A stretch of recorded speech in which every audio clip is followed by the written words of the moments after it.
na casa do Senhor. O salmista não disse: alegrei-me quando me disseram vamos à casa do Senhor. Amém. Eu fico esperando a quarta-feira com muita ansiedade. Assim, sabe, ansiedade de modo que a alegria, né? De poder estar aqui na casa do Senhor. Nesse momento, vamos fechar nossos olhos e vamos orar mais uma vez ao Senhor, agradecidos por estarmos aqui. Senhor, nosso Deus e Pai, querido que está no céu, graças nós te damos por esta riqueza de estarmos aqui nesta noite, juntos, glorificando e exaltando o teu nome. Viemos te adorar, viemos ouvir o Senhor falar, viemos testemunhar e te pedir bênção, Senhor. Por favor, nos abençoe, nos ajude os teus filhos que estão a caminho aqui, ajuda aqueles que por algum motivo maior não puderam estar aqui, não vão conseguir chegar. Por favor, seja com cada um, pois o Senhor é um Deus onipresente, onisciente, onipotente. O Senhor sabe de todas as coisas e pode estar em todo lugar ao mesmo tempo. Por favor, nos ajude, esteja conosco e continue recebendo a nossa adoração através do louvor. É o que eu te peço em nome de Jesus. Amém. Amém. Muito bem, agora nós vamos continuar a nossa adoração. Eu peço à igreja que fique de pé para que nós possamos louvar o Senhor. Ó Mestre, o mar se revolta. Ó Mestre, o mar se revolta, as águas nos dão pavor, o céu se reveste de trevas, não temos um Salvador.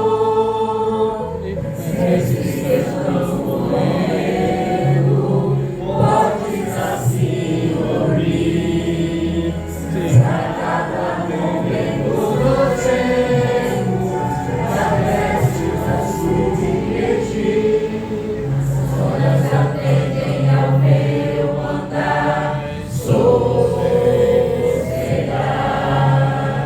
deseja este revolto do mar, a ira dos homens, o gênio do mal, as águas não podem amar, tragar, e leva o Senhor Rei do céu e mar, nos ouvem o meu andar, sossegai, sossegai, louvor que estou para vos salvar, sim, sossegai. Segue a minha tristeza, deixo fazer sucumbir, a dor que perturba minha alma, eu peço-te, vem banir. Ondas do mar que me cobrem, quem me fará sair? Preço sentir o meu mestre, vem logo me acudir. As ondas atendem ao meu mandar, sossegai.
Glória a Deus.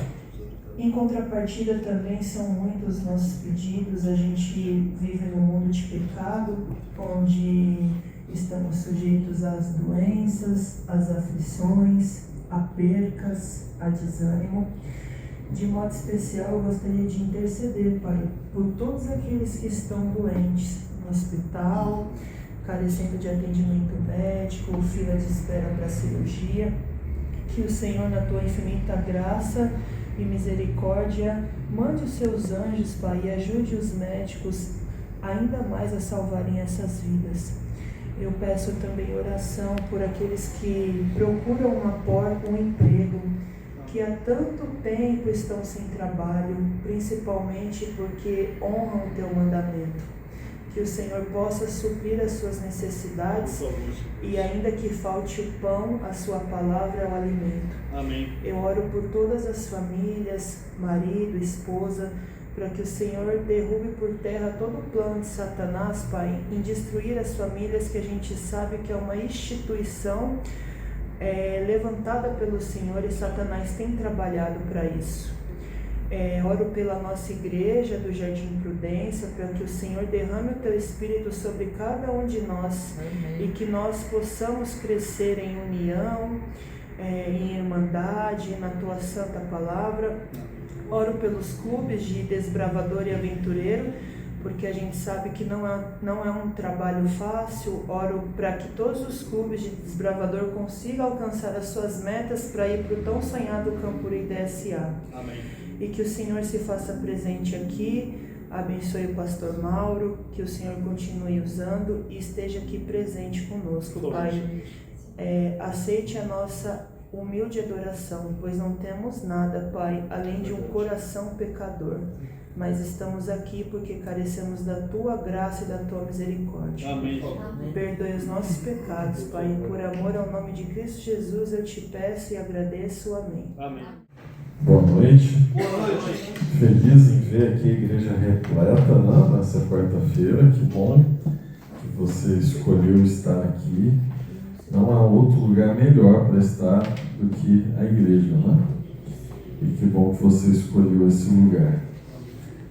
Eu estou trazendo um tema aqui que eu preparei sobre uma perspectiva sobre saúde, mas meio diferente assim do que você está acostumado. Então vamos lá, vamos ver se você acompanha aqui comigo. O tema é o lugar onde Deus acontece. Qual seria a resposta clássica para essa questão?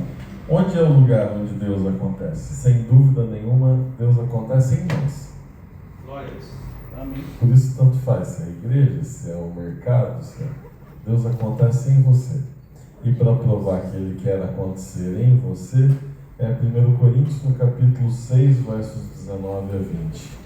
Onde Paulo diz o texto clássico que você conhece de trás para frente. Acaso não sabeis que o vosso corpo é o santuário do Espírito Santo? Aonde que Deus acontece? No santuário. Onde é o santuário? Seu corpo, que está em vós, o qual tendes da parte de Deus, e que não sois de vós mesmos, porque fostes comprados por preço. Agora, pois, glorificai a Deus no vosso corpo. É uma conversa sobre saúde, porque de alguma forma desfaz essa ideia de que existem coisas separadas. Essa é uma ideia grega. Aliás, Paulo está escrevendo aos membros que moram na cidade de Corinto, uma cidade grega.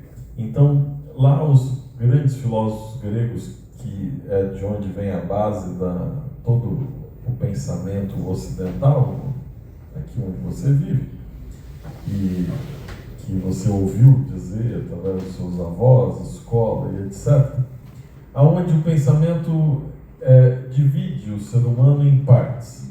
Então, o meu corpo não vale de nada, o meu corpo eu não levo para a eternidade, então tanto faz. E a minha espiritualidade, então aquela ideia de uma alma separada, então essa eu cuido. Então, quando trata de religião, é uma coisa, coisa, quando se trata de saúde é outra completamente diferente. Esse é o pensamento normal, mas não é o pensamento da Bíblia, porque Deus quer habitar no seu corpo. Ele não quer habitar apenas numa área espiritual da sua vida, não, Ele quer habitar em você. Amém. É isso que está escrito ali no texto bíblico. Não tem dúvida sobre isso. Bom, então vamos pensar sobre isso. O corpo, então, não é um problema, ok?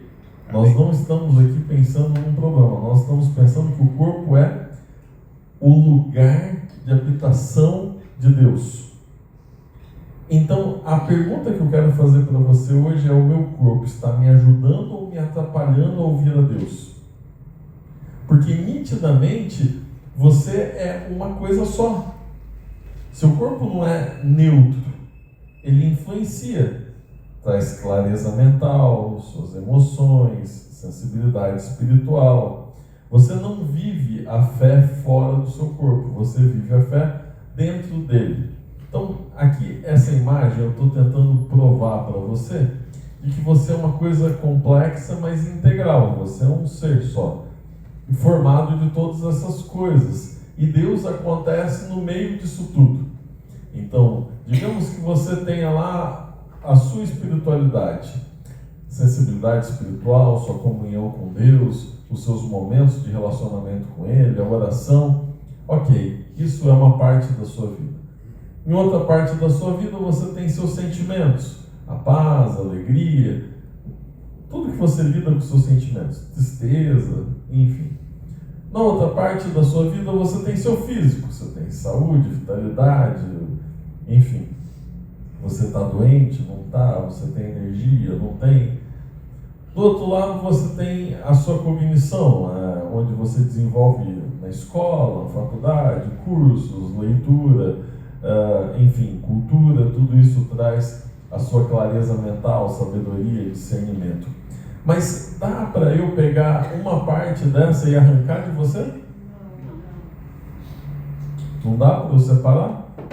Dá para eu dizer assim: ok, eu vou só cuidar do meu físico. Vai dar certo? Não vai. Porque o lugar onde Deus acontece, que é você, é uma misturinha, tá vendo aqui no meio? É uma mistura de todas essas coisas. É onde tudo isso se encontra. Então não dá para você separar essas partes. Você é tudo isso junto. Você consegue fazer uma boa leitura de um livro se você está cansado?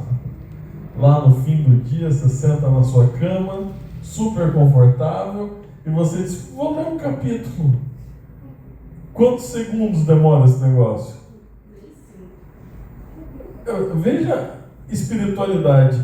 Você vem para a igreja, fim do dia numa quarta-feira, exausto, para ouvir uma pessoa falar. Qual é a chance de você dar umas pescadinhas no meio do sermão? É enorme. Aí você pensa assim: eu não tenho fé. Você não tem fé? Não, você está cansado, é só isso. Ai, mas essa pessoa não está comprometida, não tem nada a ver com isso. E para provar isso, eu espero que eu consiga, eu vou trazer 3 situações da Bíblia para você refletir comigo, porque não é uma argumentação minha, é da Bíblia. Então lá em 1 Reis, no capítulo 19, você lembra da história de Elias, certo? Elias foi lá no Monte Carmelo, ele já vinha numa batalha enorme contra Acabe, que era o rei de Israel, e Jezabel, a sua esposa, que era malvada, uma pessoa ruim e tal, e Jezabel era adoradora de Baal, que, por incrível que pareça, voltou à moda. Você viu, depois de milhares de anos, tem Baal agora na camiseta da seleção e não sei o que lá. Esses deuses nunca acabam, né? Impressionante. Mas aí ele vai lá no Monte Carmelo, enfrenta os sacerdotes, profetas de Baal, vence com um milagre estrondoso, né? Você tinha lá um altar, tinha o sacrifício, ele manda vir água, molha o altar, e daí a prova de que Deus estava com ele era que aquilo ia ser consumido com fogo, E ele não ia ter fósforo, nada. Ele só ora e Deus manda fogo que queima tudo, até a água. E ele manda matar os profetas de Baal. Castigo de Deus para o povo que era mau era não ter chuva. Quando acaba aquela batalha, começa a chover. Ele corre na frente, é ameaçado de morte. Ele vai para o deserto, vai para cá, vai para lá. Depois de um dia inteiro nessa luta, ele chega num lugar afastado. E aí que vem o capítulo 19, verso 4. Ele mesmo, porém, foi para o deserto caminhando um dia inteiro. Por fim, sentou-se debaixo de um zimbro, sentiu vontade de morrer e orou: basta, Senhor, tira a minha vida, porque eu não sou melhor do que os meus pais.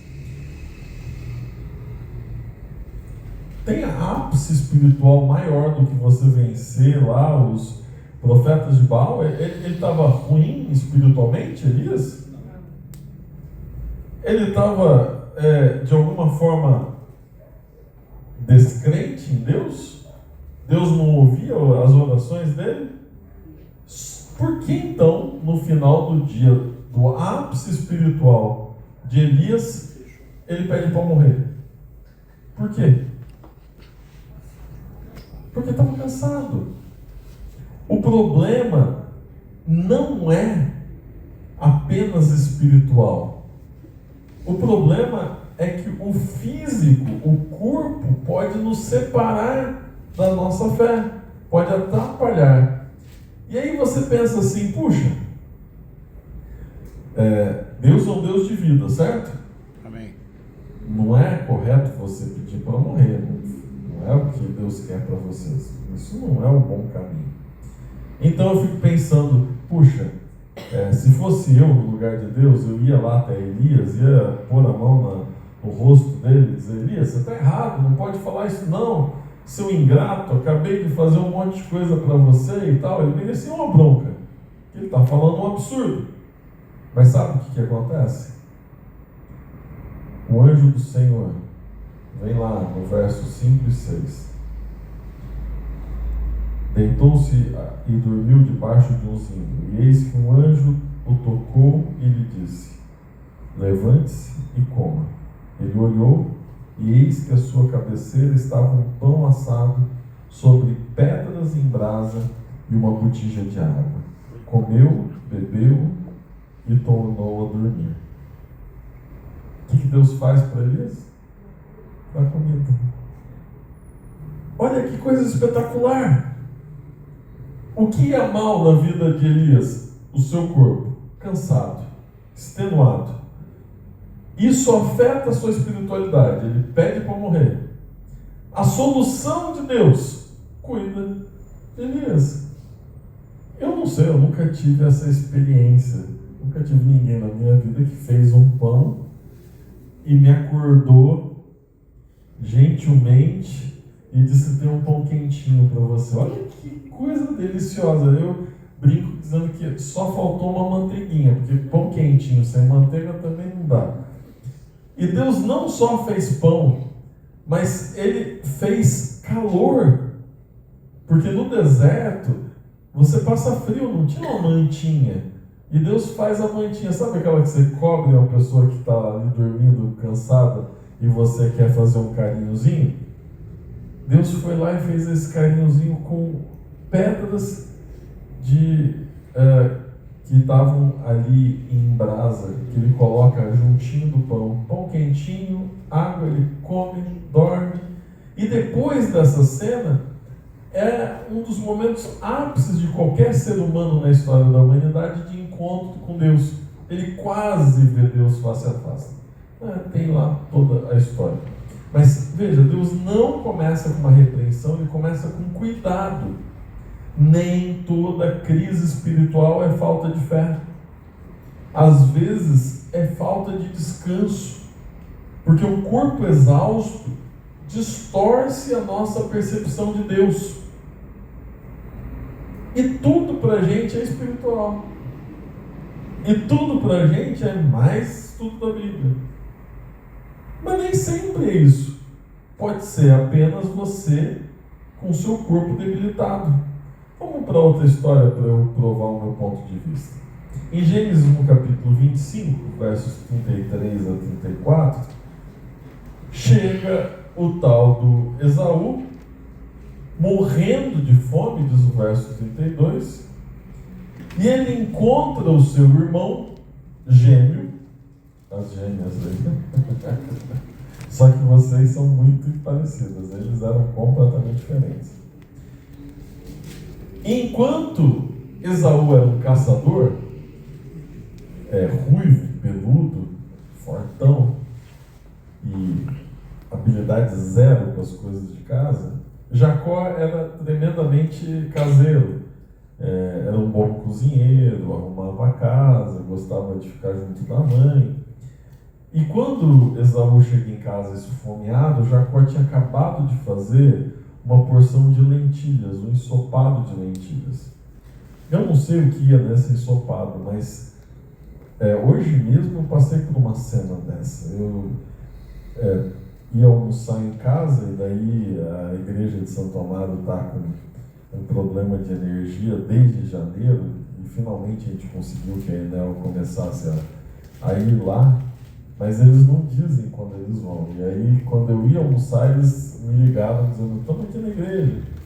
Eu disse: tá bom, eu vou aí, né? Porque eu estou super interessado em resolver o problema, está queimando as coisas lá, uma confusão. Então saí de casa e fui resolver. E eu já fui para trabalhar, já pus a roupa, já disse: agora eu volto para casa só depois do culto. E estou lá atendendo o pessoal, comecei a sentir uma fome tremenda. Eu disse: gente, eu acho que eu comeria qualquer coisa agora. Sorte que eu fui num restaurante do lado comigo. E aí tudo bem, comi direito. Mas Esaú chegou esfomeado. E o esperto do irmão dele diz assim: troca então esse prato de comida pela primogenitura, que sim, tem a ver com herança de dinheiro, mas principalmente com herança espiritual. Esse é um problema espiritual. A questão aqui era quem lideraria o povo de Deus, já que eles eram os herdeiros de Abraão. E lá está agora Esaú dizendo: que me vale o direito de primogenitura, que me vale a minha espiritualidade, a minha herança espiritual, se eu estou com fome? Uma necessidade imediata gerou uma perda eterna, confusão para o resto da vida por causa dessa cena. Veja, quando o corpo grita alto demais, a eternidade perde o valor. Então, o meu conselho para você cuide da sua saúde, cuide do seu corpo, cuide dos seus sentimentos, cuide da sua vida como um todo. Você não é um ser recortadinho, você é um ser integral. Daniel é o meu ponto de mudança aqui. Então, você conhece Daniel no capítulo 1, versos 12 a 20. Ele chega capturado em Babilônia. E a regra todos os jovens que vinham dos países aonde Babilônia tinha conquistado esses países, os jovens sábios, como Daniel e seus amigos, que frequentavam ali os lugares mais perto do rei, e tinham muito conhecimento, eram pessoas habilidosas. Então eles vinham com essa questão de adquirir o conhecimento da outra nação.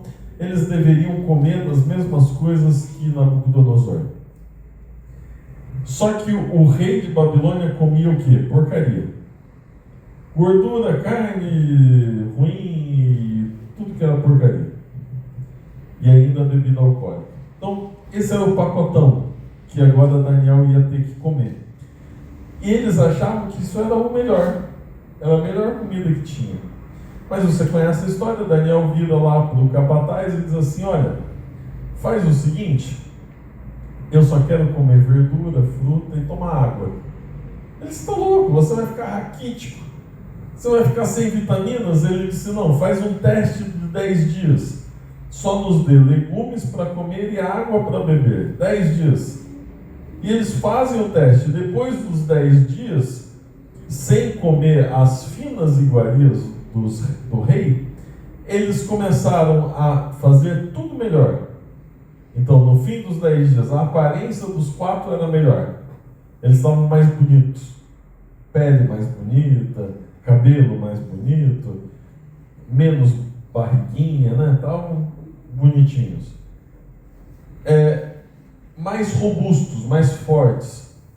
E mais do que isso, a gente tem aparência, sabedoria, 10 vezes mais sábios, e no fim, Deus está em todo esse processo, porque cada passo desse diz que Deus influenciou, Deus convenceu, mas o que mais me chama a atenção é o item 3.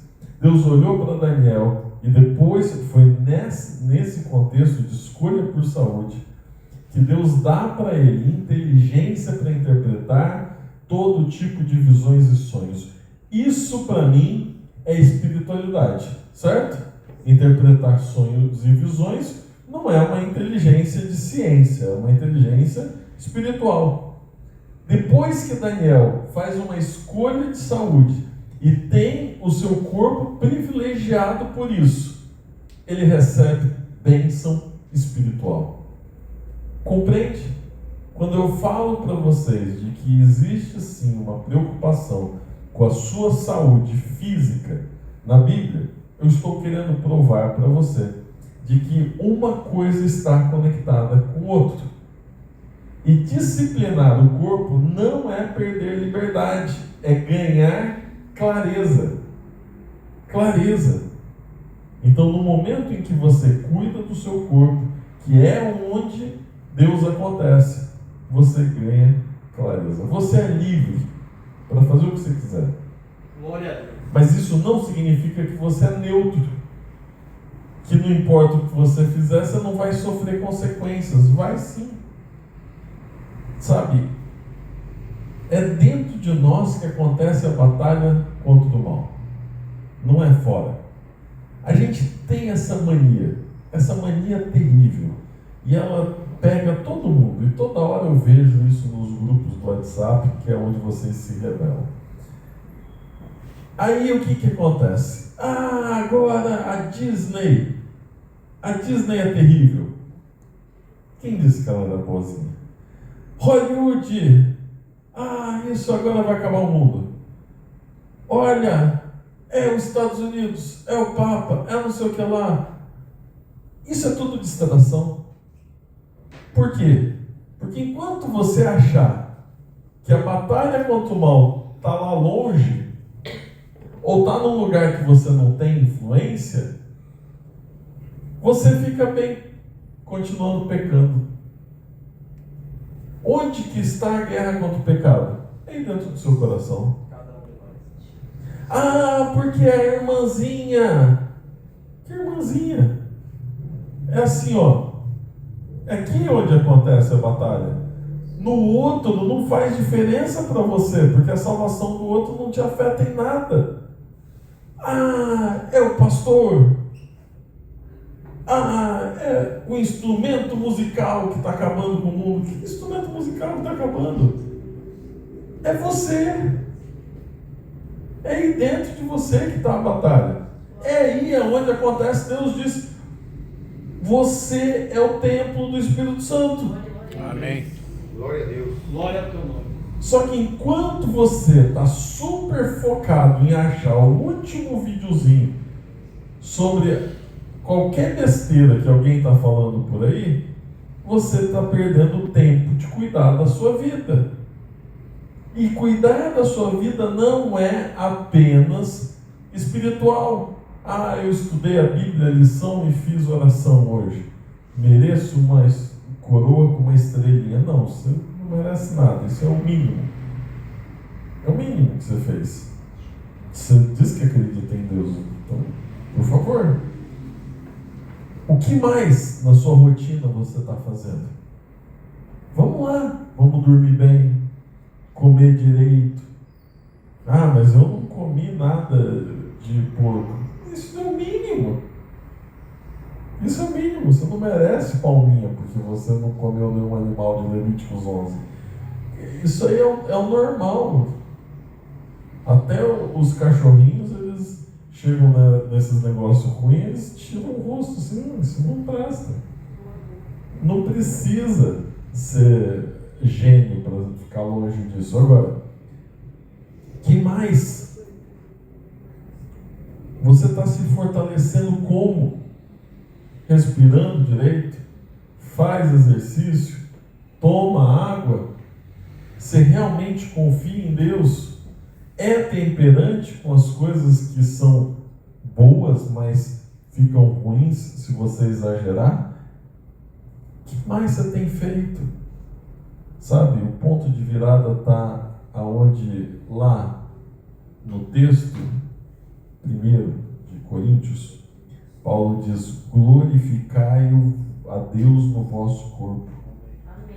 Glorificar a Deus é pregar o Evangelho através daquilo que é visível em nós, é revelar quem é Deus em mim, é expressar na prática da minha vida a realidade de Deus em nós. Amém. Se você realmente crê em Deus e Ele habita em você, isso transparece, isso vira concreto. Não é o seu discurso, é a sua vida. Glorificar a Deus no seu corpo tem que ser maior do que simplesmente aquilo que você fala. Tem a ver com aquilo que você é. E não dá para disfarçar isso, porque quando se torna você é concreto, você não é uma ideia. Não dá para você dizer que você acredita em perdão quando você não perdoa.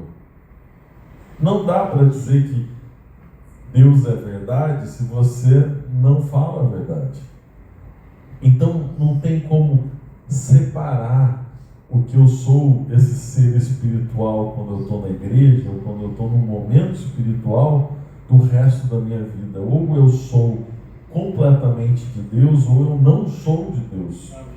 Amém. Glória ao teu nome.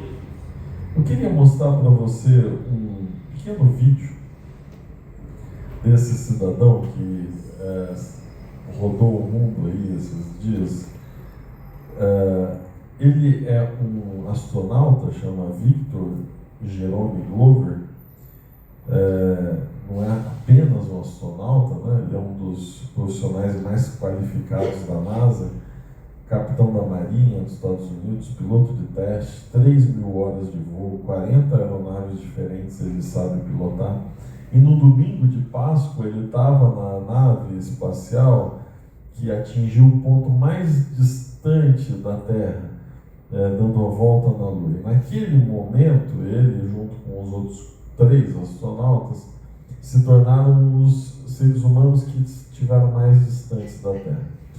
E quando ele estava lá, ele que costuma levar uma Bíblia em todas as suas missões, ele já tinha ido para o espaço, para a Estação Internacional, e passava um tempo lá. Ele que sempre leva a Bíblia, ele dá uma declaração. Estava em inglês, aqui está dublado para vocês. Tenta dar um clique no vídeo para mim. Sabe, eu não tenho nada preparado, mas fico feliz que você tenha tocado nesse assunto. Eu acho que essas celebrações eles são importantes, e como estamos tão longe da Terra e olhando para trás, sabe, para a beleza da criação, eu acho que para mim, uma das perspectivas pessoais realmente importantes que tenho aqui em cima é que consigo ver a Terra como uma coisa só.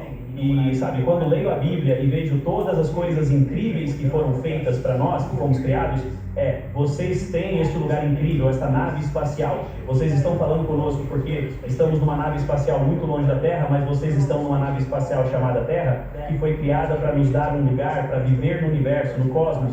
Eu acho que talvez a distância que estamos de você faça você pensar que o que fazemos é especial, mas estamos à mesma distância de você. E estou tentando te dizer, apenas confie em mim, você é especial. Em toda essa imensidão, isso é um monte de nada, essa coisa que chamamos de universo. Você tem esse oásis, esse lugar lindo, onde podemos existir juntos. O que ele disse é o seguinte, para mim o mais importante é: você é importante para Deus. Amém. É isso que ele disse. Glória a Deus. Ele disse: aqui onde você acha que eu sou uma pessoa importante, não, você é importante para Deus. Você acha que eu estou num lugar especial, você está num lugar especial. E diferente de mim, você está num lugar especial onde você vive junto com outras pessoas. Quando ele disse isso, me despertou a seguinte ideia: você é importante para Deus, ele fez tudo isso para você. E isso da perspectiva de alguém que estava longe o suficiente para apreciar a necessidade de estar perto. Você não é só mais uma coisa, você é o alvo, você é o objeto, você é o centro de toda a ação divina. Jesus morreu para salvar você e Ele escolheu habitar em você. Onde Ele acontece é em você. Não é na igreja, não é no lugar, não é uma pessoa especial. É você especial. Amém. Então não despreze isso, não deixa isso em segundo plano. Não deixe mais a sua vida ir passando. Tome decisões agora, faça a diferença agora. Entrega tudo da sua vida para Cristo, inclusive a sua saúde, a preocupação com o seu corpo. Isso tudo faz a diferença. Se você acredita que Cristo ressuscitou e que vai te ressuscitar, até o seu corpo vai ser eterno. Então começa agora a fazer uma mudança completa, não na vida da pessoa que está perto de você, na sua vida, porque é isso que vai te levar para perto do Salvador. Amém. Glória a Ti, glória a Deus. Você aceita esse convite? Fique em pé, vamos falar com Deus. Senhor Pai que estás nos céus, obrigado. Obrigado porque nesta noite nós compreendemos uma verdade. O Senhor nos fez completos e não tem como dividir as coisas em nós. O Senhor escolheu habitar em nós. O Senhor cuida de todos os aspectos da nossa vida. Então hoje, por favor, cuide dos nossos queridos irmãos que aqui estão. Que os teus filhos sintam a tua mão, os guiando, protegendo, influenciando as suas decisões. Que a decisão tomada aqui seja colocada em prática, que nos pequenos e grandes desafios da nossa vida o Senhor esteja ao nosso lado. Por favor, Senhor, que possamos de alguma forma encontrar caminhos para cuidar melhor da nossa saúde, da clareza da nossa mente, nos concentrarmos nesses hábitos que fazem toda a diferença na nossa vida espiritual. O Senhor conhece os desafios que temos pela frente. Por favor, abra caminho e venha com os teus braços de amor nos sustentar e salvar. É isso que nós te pedimos, agradecemos por amor em nome de Jesus. Amém. Amém.